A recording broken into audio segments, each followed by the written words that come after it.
Yes, children, I am on page number 108 and the topic for today is transportation in plants. So, my dear children, whenever we use the term transportation, then it is concerned with transport of certain important substances in plants. Okay, bete? All of you know that plants, they are autotrophic in nature. They are able to prepare their own food. But this food, which is actually known as photosynthate or the product of photosynthesis, okay, so this food is actually synthesized in the, you can say, leaf of the plant, okay, but the leaf is not going to take the whole food.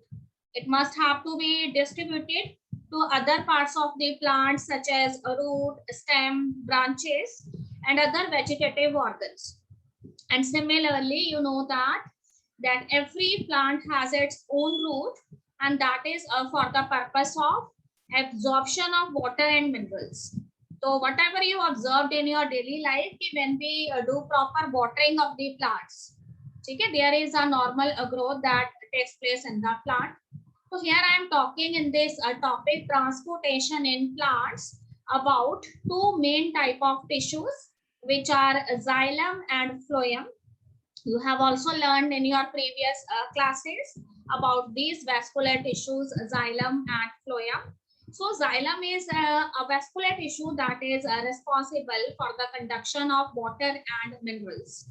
Okay, and this water and minerals, it is actually absorbed by the root of the plant, and later on it is transported to various other parts of the plants in upward fashion. So here we will talking about the transportation of water and minerals by the roots of the plant.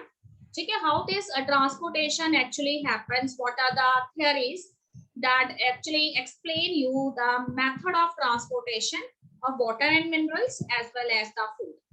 So if I am talking about food, तो सभी बच्चों को पता है कि food is transported by phloem tissue. Okay, student, you have also learned the components of xylem and phloem in class 9th as well as in class 8th too. आपने पढ़ा हुआ है ट्रांसपोर्टेशन के बारे में. तो थोड़ा सा आगे बढ़ते हैं. देखो, ट्रांसपोर्ट इन प्लांट्स में generally we are here concerned with two types of transportation. One is the transportation of water and minerals, and another is the transportation of photosynthetes or the food. So always remember, the transport of water and minerals is actually done by a tissue, and that is known as a xylem tissue. And the transportation of food or the photosynthate, it is done by another tissue, and that is known as phloem. So first of all, we know more about xylem and phloem. So here on this slide, I have written that there are two systems in a plant. One that transport water and minerals from roots to all other parts. Okay, but so this tissue, which actually involved in transportation of water and minerals, so you know that it is the xylem tissue, and another is that there are some of the other tissue which actually involved in the transportation of sugars. ठीक बेटे, sugars जो है यहाँ पे word use किया गया है carbohydrates के लिए, and sometimes proteins are also produced. So here we have written amino acids that are formed in the leaves, and its transportation, it takes place from the leaves to other part of the plant. तो देखो एक चीज याद रखेंगे, अगर हम root की बात करते हैं तो रूट जो है वो वाटर एंड मिनरल जो है उसको सॉइल में से लेती है, और उसके बाद जितने भी अपवर्ड डायरेक्शन में अदर वेजिटेटिव ऑर्गन्स हैं उनको ट्रांसपोर्ट करती है. तो हमेशा याद रखिए कि जाइलम जो है वो यूनिडायरेक्शनल ट्रांसपोर्ट करती है.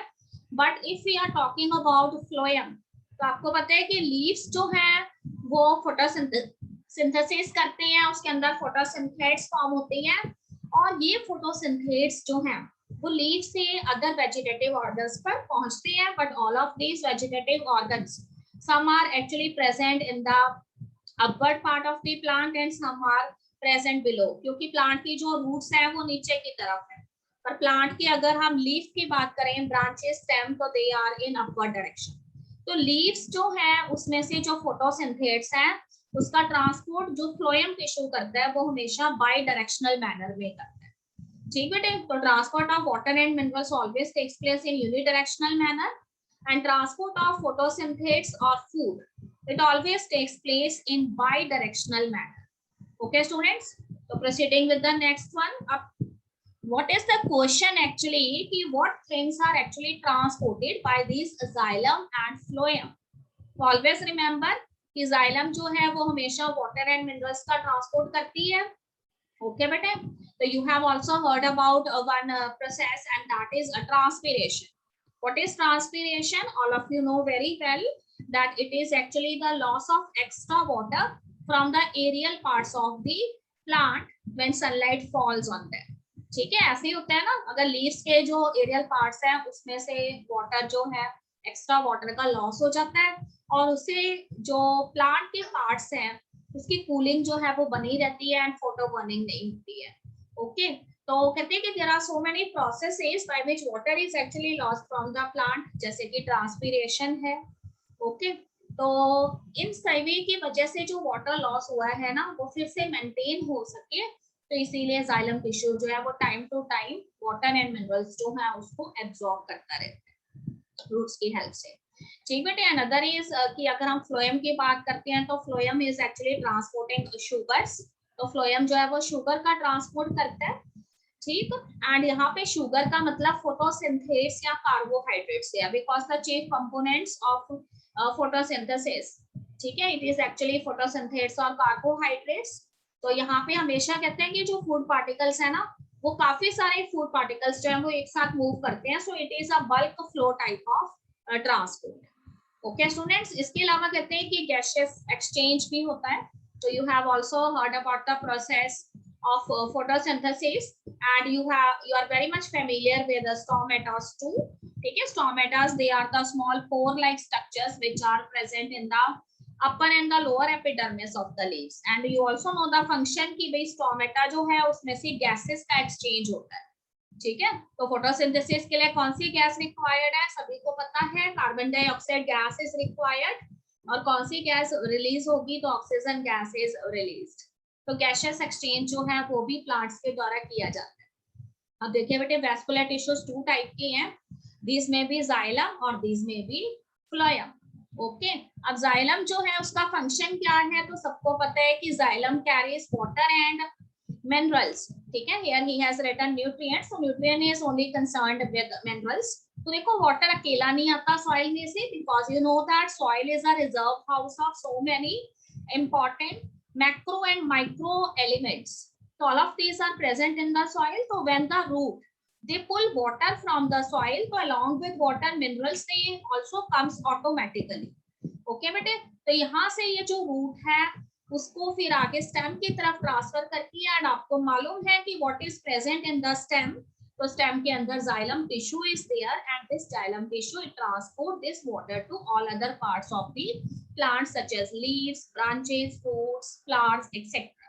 Okay, and now if we are talking about phloem, so you know that कि phloem जो है it is also a vascular tissue and it runs parallel to the xylem. xylem के साथ साथ ही phloem tissue भी चलता है. और phloem जो है वो किसका ट्रांसपोर्ट करता है तो phloem always transport sugar molecules here.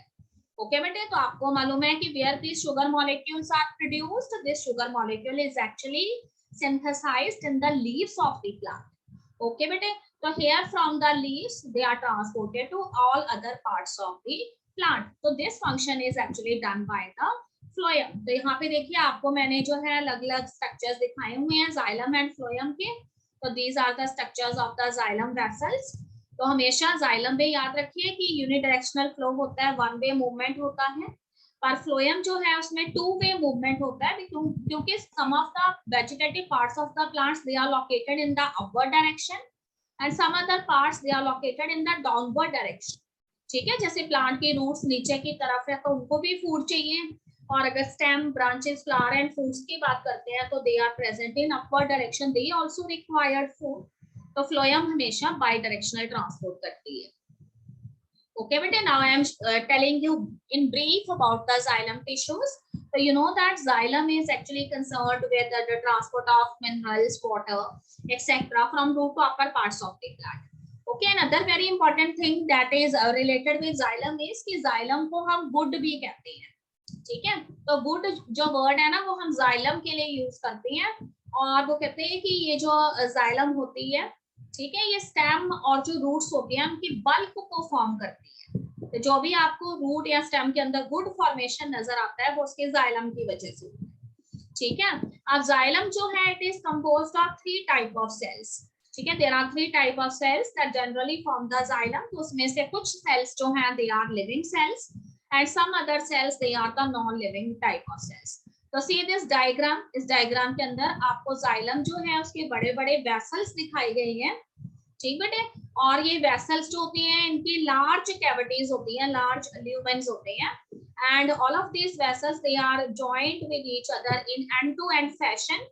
और इसके जो सबसे टॉप मोस्ट एंड्स होते हैं वो हॉलो होते हैं and they are provided with plates, ठीक। तो यहाँ से वो कहते हैं कि जाइलम टिश्यू जो है जब अपनी प्राइमरी स्टेज में होता है तब वो लिविंग टिश्यू होता है, but when it gets mature तो वो डेड टिश्यू बन जाता है। And because later in their later stages when the xylem it becomes the dead tissue, जब ये डेड टिश्यू बन जाता है तो उसका जो प्रोटोप्लाज्म होता है ना वो ड्राई अप हो जाता है या फिर बहुत कम प्रोटोप्लाज्म रह जाता है। उसकी वजह से जाइलम में बड़ी बड़ी कैविटीज क्रिएट होती हैं and because of these cavities the water can easily move through the vessels और the tracheids of this xylem. Okay बेटे, now I am talking about कि कौन से सेल्स जो हैं वो जाइलम की टिश्यू के कंपोनेंट्स होते हैं। तो there are following 4 type of cells that are the components of xylem tissue. Number 1 tracheids, number 2 vessels, number 3 xylem parenchyma and number 4 is xylem fibres. Okay बेटे, सभी को मालूम है what are the functions they are performing. तो याद रखिए कि जो ट्रैकीड्स होते हैं उनका फंक्शन है वाटर एंड मिनरल्स को ट्रांसपोर्ट करना, but they transported water and minerals up to a short distance, ठीक है। बहुत दूरी तक ये वाटर एंड मिनरल्स को नहीं ले जा सकती, शॉर्टर डिस्टेंस तक ही लेके जाती हैं। और इनकी जो कैविटीज होती हैं वो भी नैरो होती हैं as compare to the vessels.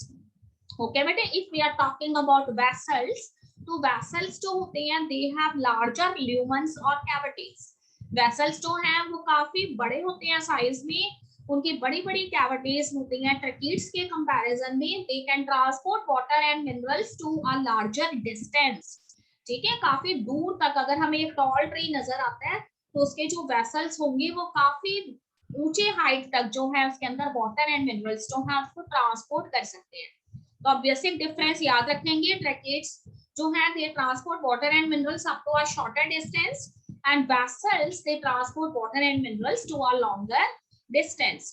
Okay बेटे, तो यहाँ पे देखिए मैंने आपको दिखाया हुआ है अलग अलग ट्रैकीड्स एंड वेसल्स के डायग्राम। तो वेसल्स जो हैं वो उसी तरह से होते हैं जैसे कि एक सेल दूसरे सेल में फिट है, ठीक बेटे। और दोनों सेल्स जो है ना उनके बीच में कुछ परफोरेशन प्लेट्स होती हैं जिससे एक सेल में से वाटर नेक्स्ट सेल के अंदर पास होता है। ओके बेटे, अब सभी स्टूडेंट सोच रहे होंगे कि what is the function of xylem parenchyma. तो you know the function of parenchyma tissue, आपको पता है कि पैरेन्काइमा टिश्यू हमेशा स्टोरेज करती है। तो similar is the function here also. Here the xylem parenchyma it also involved in the storage of water, ठीक है। Now there is a question in the mind of all the students like why there is a need to storage water, ठीक है। water को store करने की जरूरत क्यों है? तो because you know that the plant has to face extremes of temperature in their habitat। plants जो है वो अपने habitat में घूम नहीं सकते हैं, they are not able to move from one place to another and whatever conditions are present in their habitat they must have to be face। इसलिए जाइलम पैरेन्काइमा ऐसे टिश्यूज हैं जो कि प्लांट में वाटर स्टोर करके रखते हैं ताकि जितना मर्जी टेम्परेचर हो, सनलाइट हो, उसका प्लांट जो है उसके ऊपर कोई इफेक्ट ना हो और प्लांट के वेरियस पार्ट्स जो है उनकी फोटो बर्निंग ना हो सके। ओके बेटे, xylem fibre, you know the function of fibre in class 9th। तो यू नो दैट कि फाइबर्स जो होते हैं वो हमारे डेड टिश्यूज के अंदर आ जाती हैं।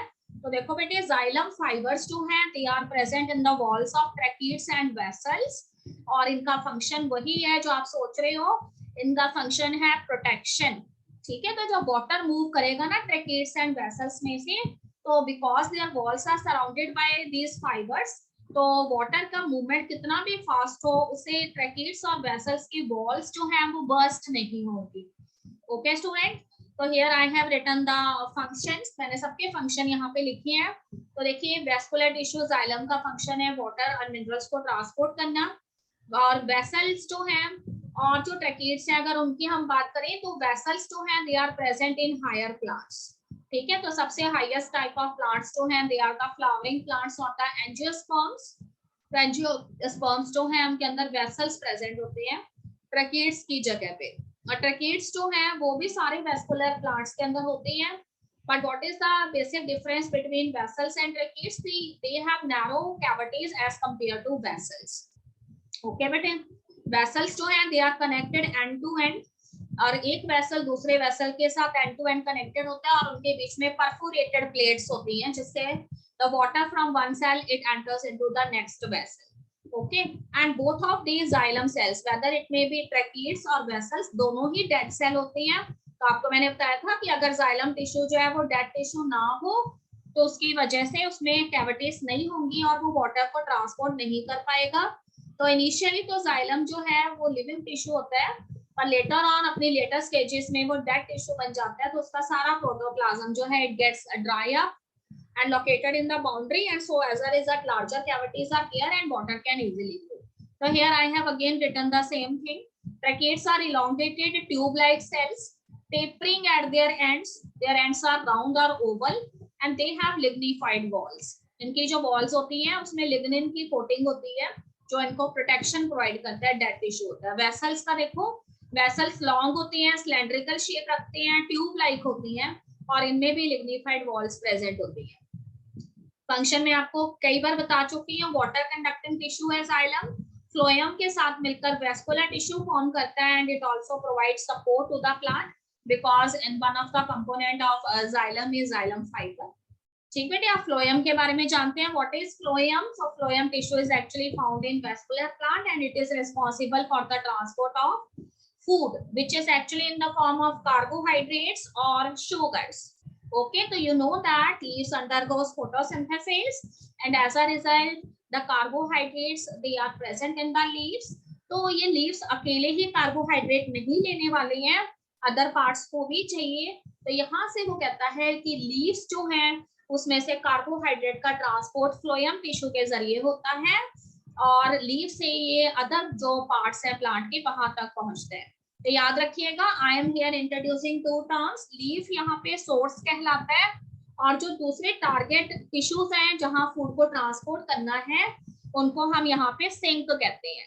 ठीक है बेटे, लीफ हमेशा सोर्स होगा और अगर लीफ से फूड रूट की तरफ जा रहा है तो रूट यहाँ पे सिंक होगा। ठीक, चलिए अब फ्लोएम जो है उसके फंक्शंस जान लेते हैं। Movement of substances such as sugars, सिर्फ sugars का ही ट्रांसपोर्ट नहीं होता, there may be some other important type of ions that are required for the growth of the plant. ठीक है, मेन कंपोनेंट्स जो फ्लोएम के हैं उनको टू कैटेगरीज में डिवाइड किया गया है कि दे में बी सीव एलिमेंट्स और दे में बी कंपेनियन सेल्स। तो देखो बेटे, यहाँ पे मैंने आपको कंपोनेंट्स बताए हैं फ्लोएम की। तो सीव एलिमेंट्स जो हैं वो दो तरह के होते हैं, sieve cells and sieve tube elements. ठीक बेटे, तो जिस तरह से हमारे पास जो ट्रैकिड्स एंड वेसल्स दो तरह के यहाँ पर जो है सेल्स प्रेजेंट थे जाइलम के केस में, तो here we also have two type of cells. Sieve cells जो है वो स्मॉल डिस्टेंस मूवमेंट करते हैं फूड का एंड सीव ट्यूब एलिमेंट्स जो हैं they are responsible for large distance transport of the food. Okay, you also know the function of companion cells. तो companion cells जो हैं they are actually present near the you can say sieve tube elements। ठीक बेटे, तो sieve tube elements जो है ना उन्हीं के साथ साथ कंपेनियन सेल्स चलते हैं, इसीलिए इनको नेम दिया गया है कंपेनियन सेल्स का, बिकॉज यू नो दैट कि sieve tube elements do not have their own nucleus, उनका अपना न्यूक्लियस ही नहीं होता। तो हाउ कैन दे नो कि भाई फूड को कहाँ पहुंचाना है? तो यहाँ पे उनकी हेल्प करते हैं companion cells. So these companion cells are actually the companions of these sieve tube elements. They are moving in a parallel way with the sieve tube elements and guide them that where they have to be transported the food. Okay बेटे, phloem parenchyma का वही function है जो xylem parenchyma का था। तो phloem parenchyma यहाँ पे फूड को स्टोर करेंगे एंड फ्लोएम फाइबर्स जो है वो कहाँ पे प्रेजेंट होंगे? तो सीव सेल्स और सीव ट्यूब एलिमेंट्स की जो वॉल्स हैं वहां पे प्रेजेंट होंगी because you know that food is very much bulky in nature, और इतना भारी भरकम फूड अगर लेके जा रहे हैं तो there may be a chance of busting of the phloem tissue और द सीव ट्यूब एलिमेंट्स। तो इसीलिए वो कहता है कि फ्लोएम फाइबर्स आर देयर, और ये फ्लोएम फाइबर्स जो होती हैं वो इजीली फूड जो है उनको ट्रांसपोर्ट होने देती हैं, और फ्लोएम की जो वॉल्स है उनको बर्स्ट होने से बचाती हैं। ठीक बेटे, सीधा डायग्राम में मैंने आपको सीव ट्यूब मेंबर्स दिखाए हुए हैं। तो they are the tube like cells, cylindrical cells, काफी ब्रॉडर ल्यूमेंस होते हैं इनके। ठीक बेटे, और इनके जो ल्यूमेंस हैं, लार्जर कैविटीज है, उसमें से फूड मूव करता है। And see the location of the companion cell. These companion cells they run along with the sieve tube members, और ये इनको गाइड करते रहते हैं कि where they have to be transport the food. ठीक बेटे, तो एक सीव ट्यूब सेल जो है उससे नेक्स्ट सीव ट्यूब सेल के बीच में एक सीव प्लेट होती है, और जैसे ही फूड एक सेल से दूसरे सीव ट्यूब सेल में एंटर करता है तो ये प्लेट ओपन हो जाती है एंड इजिली फूड जो है वो नेक्स्ट सीव ट्यूब सेल में चला जाता है। तो all the sieve tube cells they are arranged in a chain like fashion. Okay बेटे, कंपेनियन सेल का फंक्शन मैंने आपको बता दिया कि वो सीव ट्यूब सेल्स को गाइड करते हैं कि उन्होंने कहाँ पे फूड ट्रांसपोर्ट करने हैं। एंड फ्लोएम पैरेन्काइमा का फंक्शन भी आपको पता है, storage of the food, and phloem fibre protection provide करते हैं sieve cells and sieve tube members को, ताकि उनमें से बल्कि फूड जो है वो इजीली ट्रांसपोर्ट हो सके और उनकी बर्स्टिंग ना हो। Here I have written the same things. तो सी यहाँ पे सीव ट्यूब सेल्स का स्ट्रक्चर आपको दिखाया है, ये कंपेनियन सेल्स आपको नजर आ रही हैं। ओके बेटे, तो यहाँ पे मैंने डिफरेंसेस लिखे हैं, देखो जाइलम एंड फ्लोएम के अंदर। तो phloem transport food and nutrients and xylem transport water and minerals. ठीक है, by directional movement is by phloem and here unidirectional movement, क्योंकि रूट सबसे नीचे प्रेजेंट है तो रूट से ऊपर की डायरेक्शन में ही वाटर मूवमेंट करेगा, पर लीफ सेंटर में प्रेजेंट है तो इसलिए अपवर्ड डायरेक्शन में भी एंड लोअर डायरेक्शन में भी मूवमेंट होगा। तो देखो सोर्स वर्ड यूज किया गया लीफ के लिए, and sink word is used for the target organ, जिसको कि फूड ट्रांसपोर्ट करना है। वो रूट भी हो सकती है, स्टेम भी, वो ब्रांच भी हो सकती है, फ्रूट भी हो सकते हैं, फ्लावर भी हो सकता है। ओके बेटे, तो फ्लोएम कहाँ प्रेजेंट होती है? They are present in root, stem and leaves, और उसी तरह से xylem are also present in root, stem and leaves. Okay, तो phloem living tissue with little cytoplasm but no nucleus. Phloem जो है वो कंपैरेटिवली लिविंग टिश्यूज होते हैं, उनमें बहुत थोड़ा सा साइटोप्लाज्म है और उनका अपना न्यूक्लियस नहीं है। ठीक है बेटे, डेड टिश्यूज होते हैं जाइलम, मैच्योर होने के बाद, और बीच में से हॉलो होते हैं। यहाँ पे स्पेलिंग ठीक कर लीजिएगा, ये हैलो नहीं हॉलो है, और उसमें कोई भी सेलुलर कंटेंट नहीं होता। ठीक है, फ्लोएम जो है वो स्टार शेप नहीं होते हैं, जाइलम स्टार शेप होते हैं। ओके बेटे, अब हम अपने मेन टॉपिक पे आ गए हैं। What is ascent of sap? तो sometimes you have heard this term ascent of sap. तो हमेशा याद रखिए, the upward movement of water from the root to the aerial part of the plant. ठीक है, बिकॉज यू नो दैट कि plant की roots जो हैं they are present in the bottom part of the plant, और उनका function भी आपको पता है कि they have to observe the water and minerals. तो ये जो वाटर एंड मिनरल्स है ना, वो रूट में से अपवर्ड डायरेक्शन के अंदर कैसे मूवमेंट करता है, कैसे वो एरियल पार्ट्स जो है प्लांट्स के वहां तक पहुंचता है, इस प्रोसेस को हमने बोला है एसेंट ऑफ सैप या फिर ट्रांसलोकेशन ऑफ वाटर। ओके बेटे, तो it is a very much surprising. ठीक है, कई बार आप बहुत ज्यादा हैरान होते हो कि that the height of the tree is very, you can say बहुत ज्यादा हाइट रखता है ट्री, और कैसे जो इतना जो टॉल ट्री है उसमें वाटर जो है वहां तक उसके लास्ट लीफ तक कैसे पहुंचता होगा। ठीक है, you have also you know the example of so many tall trees, and one of that tall tree is sequoia. ठीक है, if you have learned from your general knowledge book, तो आपने पढ़ा होगा रेडवुड ट्री, जिसको sequoia कहते हैं, world का सबसे लार्जेस्ट ट्री है, जिसकी हाइट 300 फीट से लेके 400 फीट तक हो सकती है। ठीक है, इससे भी ज्यादा।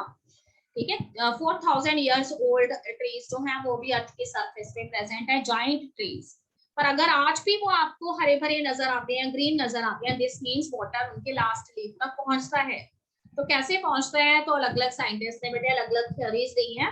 सो today I am explaining you कि what are these theories which actually tells us that how water rises to a greater height in these tall trees.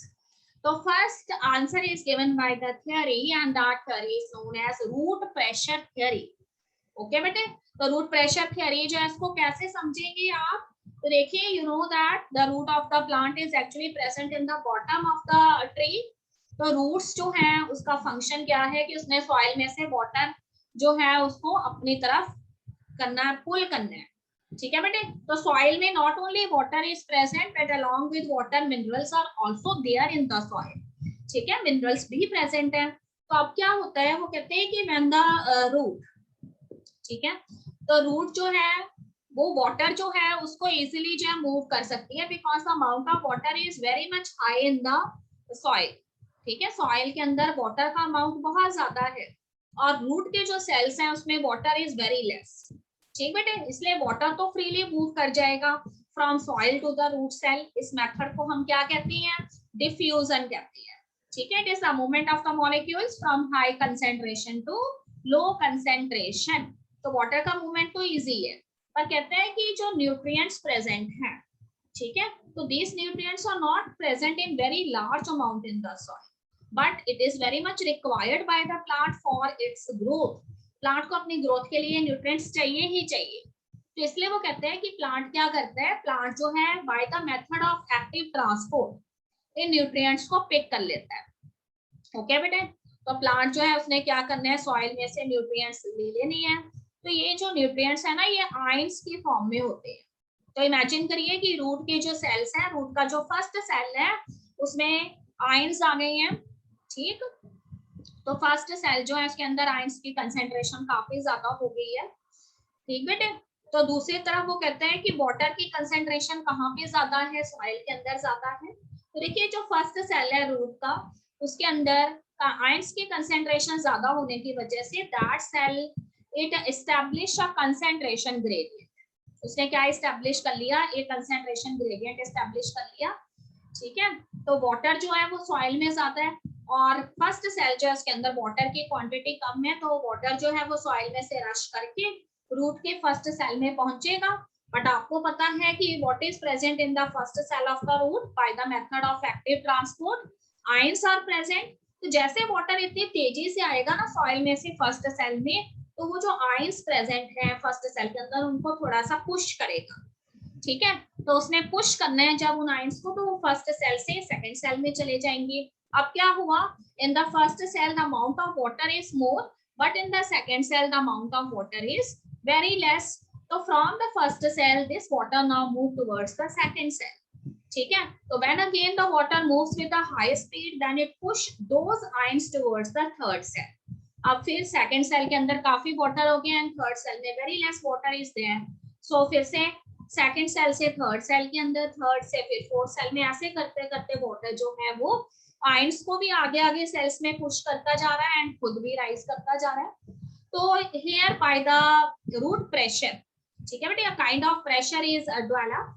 ठीक है, एक प्रेशर जो है वो डेवलप हो जाता है वाटर की वजह से बिकॉज आयंस की कंसेंट्रेशन जो है वो एडजेसेंट सेल में ज्यादा होती है।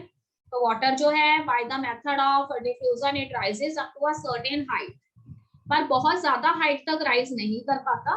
तो इसको हमने रूट प्रेशर थ्योरी बोला है। तो बस आप इसको इस तरह से याद रखेंगे कि the amount of water is more in the soil and it is less in the first cell of the root. And another very important thing is कि plant they take up nutrients from the soil which is actually in the form of ions, and all of these nutrients they get accumulated in the first cell. So as a result a concentration gradient established. So the movement of the water molecules it takes place from soil to the first cell. ठीक है, against this concentration gradient, and when the water move they exert a pressure, they push the ions that are present in first cell towards the second cell, and in this way the water rises. Again the second cell has less amount of water, so from the first cell that water move towards the second cell and push the ions in the another cell, that is the third cell. और ऐसे कर करके ions को आगे आगे push करता रहेगा और वाटर राइज करता रहेगा और सर्टेन हाइट तक जो है वाटर राइज करता रहता है एक कॉलम की फॉर्म में। ठीक बेटे, सारे के सारे वाटर मॉलिक्यूल्स जो है ना वो एक साथ चलते हैं बिकॉज आपको पता है कि वाटर जो है उसमें हाइड्रोजन बॉन्ड्स होते हैं और हाइड्रोजन बॉन्ड्स की वजह से all the water molecules they are binded with each other, एक दूसरे से जुड़े हुए होते हैं। इसलिए not a single water molecule move but a column of water molecules they are pushed in upward direction due to this pressure which actually established in the xylem vessels. So इस तरह से रूट्स के जो xylem vessels है उससे ये pressure establish हुआ था, पर उससे वाटर जो है वो स्टेम में भी सर्टेन हाइट तक राइज कर जाएगा, तो इस तरह से वाटर का ट्रांसपोर्ट होगा। ठीक बेटे, उसके बाद देखो रूट प्रेशर है क्या एक्चुअली, तो root pressure is the transverse osmotic pressure with in the cells of a root system that causes the sap. Sap word क्यों यूज किया गया है, तो यहाँ पे सिर्फ वाटर का ही मूवमेंट नहीं हो रहा, मिनरल्स का भी मूवमेंट हो रहा है। तो कहते हैं कि एक तरह का ऑस्मोटिक प्रेशर होता है जिससे कि जो कि रूट सिस्टम के सेल्स में एस्टैब्लिश होता है, और उससे वाटर जो है वो जो रूट्स हैं वहां से स्टेम की तरफ और स्टेम से लीव्स की तरफ जो है वो राइज करता है, तो इस प्रेशर को हम रूट प्रेशर कहते हैं। And another very important thing that you take it in your mind is कि root pressure occur in the xylem of vascular plants. ठीक है, रूट प्रेशर हमेशा वेस्कुलर प्लांट्स के जाइलम के अंदर डेवलप होता है, और तब डेवलप होता है जब सॉइल में मॉइस्चर लेवल बहुत हाई होता है। ठीक बेटे, तो नाइट के टाइम जो है, रात के समय अगर हम बात करें तो आपको पता है कि at the night time the stomatas they are generally closed, तो उस टाइम पे ट्रांसपिरेशन का जो रेट है वो लो होता है, तो इसीलिए हमेशा वाटर जो है वो रूट प्रेशर से कब राइज करता है, नाइट टाइम राइज करता है। ठीक है, when the rate of transpiration is very लो। अगर आपसे पूछा जाता है कि रूट प्रेशर जो है वो कौन से टाइम पे मैक्सिमम वाटर को राइज करने में हेल्प करता है, तो यू मस्ट नो कि नाइट के टाइम जो है वो हेल्प करता है, because at night time stomatas are closed and transpiration is very low. Okay bete, so here I have going to explain you one more theory, and this theory is known as transpiration pull theory. ठीक है बेटे, transpiration pull theory जो है it was first given by two scientists jointly and their name was Dickson and Johnny. So in the year 1894 this theory was proposed by these two persons, और ये theory क्या कहती है कि water जो है उसके अंदर कोहेसिव एंड एडहेसिव प्रॉपर्टीज पाई जाती है, मतलब वाटर का एक मॉलिक्यूल दूसरे मॉलिक्यूल से बाइंडेड होता है बाय हाइड्रोजन बॉन्ड्स, और कहते हैं कि प्लांट के जो लीव्स होते हैं ना उसके अंदर एक फोर्स डेवलप होता है which is known as transpiration pull force. Okay बेटे, तो कोहेशन क्या है, cohesion is the phenomena of attraction between similar molecules और water molecules, so all the water molecules are attracted with each other by this cohesive force. And what is adhesive properties? So there is attraction between water molecules and the inner wall of the xylem. Xylem की जो inner wall है और water molecules जो उनके बीच में एक attraction देखा जाता है जिसको हम उसकी एडहेसिव प्रॉपर्टीज कहते हैं। सारे के सारे वाटर मॉलिक्यूल्स जो है ना वो जाइलम में एक कॉन्टिन्यूस कॉलम के फॉर्म में मूव करते हैं। ओके बेटे, आप थ्योरी को कैसे समझेंगे, तो देखो the leaves of the plant, plant के जो लीव्स होते हैं they are the first organ which comes in contact with sunlight, तो when the sunlight they fall on the leaf what happen, ठीक है, you know that stomata are present in the leaf, so from the leaf cells some of the water they goes out, कुछ water जो है वो leaf के cells में से transpiration से बाहर चला जाता है, तो अब क्या होता है leaf के जो cells हैं वो खाली हो जाती है and there are more chances to get photo burn by the sun, तो ये leaf cells अपने आप को प्रोटेक्ट करने के लिए क्या करती हैं, एडजेसेंट leaf cells का water अपनी तरफ पुल कर लेते हैं। तो देखो बेटे एडजेसेंट सेल्स जो हैं वो अब क्या हो गए हैं, खाली हो गए हैं, तो उनको भी अपने आप को बचाना है, तो वो क्या करेंगे, एडजेसेंट लीफ सेल से वाटर लेते जाएंगे, और ऐसे करते करते जब all the leaf cells they have maintain their deficiency of water, तो they start pulling their water from the cells of the stem, और जब स्टेम के सारे सेल्स में ये डेफिशिएंसी आगे से आगे ट्रेवल होती जाएगी, तो फिर स्टेम के सेल्स किसमें से वाटर लेना शुरू कर देंगे, रूट के सेल्स में से। तो सबसे पहले लास्ट में जाके क्या होगा कि रूट का जो फर्स्ट सेल है उसमें सीवियर डेफिशिएंसी हो जाएगी वाटर की, तो as a result what you see the amount of water is more in the soil and less in the first cell, so by the method of diffusion, ठीक है, water molecule rushes towards the first cell and ये बहुत तेजी से rush करेगा, बहुत speed से rush करेगा, तो रूट के सेल से स्टेम के सेल्स में, स्टेम के सेल से लीव्स के सेल्स में, ठीक है, वाटर जो है वो राइज करने लग जाएगा, और इस तरह से टॉलर जो हाइट रखते हैं ट्रीज उनमें भी सेवरल फीट की हाइट तक वाटर राइज करता है, इस थ्योरी से, जिसको हम transpiration pull and cohesion theory कहते हैं। तो कहते हैं कि when you see the movement of water molecules then the movement of water molecules is always in the form of column of water molecules because of cohesive and adhesive properties of water. ठीक है बेटे, तो you have also heard about capillary, आपने capillary tube के बारे में भी सुना है। कैपिलरी ट्यूब एक बहुत ही थिन टाइप ऑफ ट्यूब होती है जिसके नैरो ल्यूमेंस होते हैं, कैविटीज होती हैं। तो जब भी हम वाटर जो है उसको कोई छोटी सी जगह से पास करते हैं ना, तो वो हमेशा ऊपर की तरफ राइज करता है। तो वो यही बताना चाहता है कि फ्लोएम जो है उसकी जो कैविटीज होती हैं सीड सेल्स की, वो बहुत नैरो कैविटीज होती हैं। तो इसीलिए वाटर को आसपास फैलने की जगह नहीं मिलती है, and it always moves in upward direction. तो ट्रांसपिरेशन पुल थ्योरी यही कहती है कि एक नेगेटिव टेंशन क्रिएट होती है लीव्स के सेल्स में, और अपने आप को फोटो बर्निंग से प्रोटेक्ट करने के लिए these leaf cells they pull water from adjacent cells of the leaves, and finally this negative tension it shifted towards the cells of the stem and then towards the roots. Then more and more water molecules rushes from the soil towards roots, and then the root cells get saturated with water, then stem cells, then leaf cells. Again transpiration takes place. तो हमेशा याद रखिए कि transpiration की वजह से ही transpiration pull create होता है, जो वाटर को सेवरल हाइट्स तक जो है राइज करने में हेल्प करते हैं। ओके बेटा, तो this completes our topic and that is transportation in plants. तो दोनों थियरीज जो हैं वो आपको मैंने एक्सप्लेन कर दी है स्टूडेंट्स। ओके बेटा, तो आज जो है ये प्रेजेंटेशन आपके पास है। अगर आपको नहीं मिली है स्टूडेंट्स को, तो वो मुझे मैसेज करेंगे। I will send the presentation again in the group. I will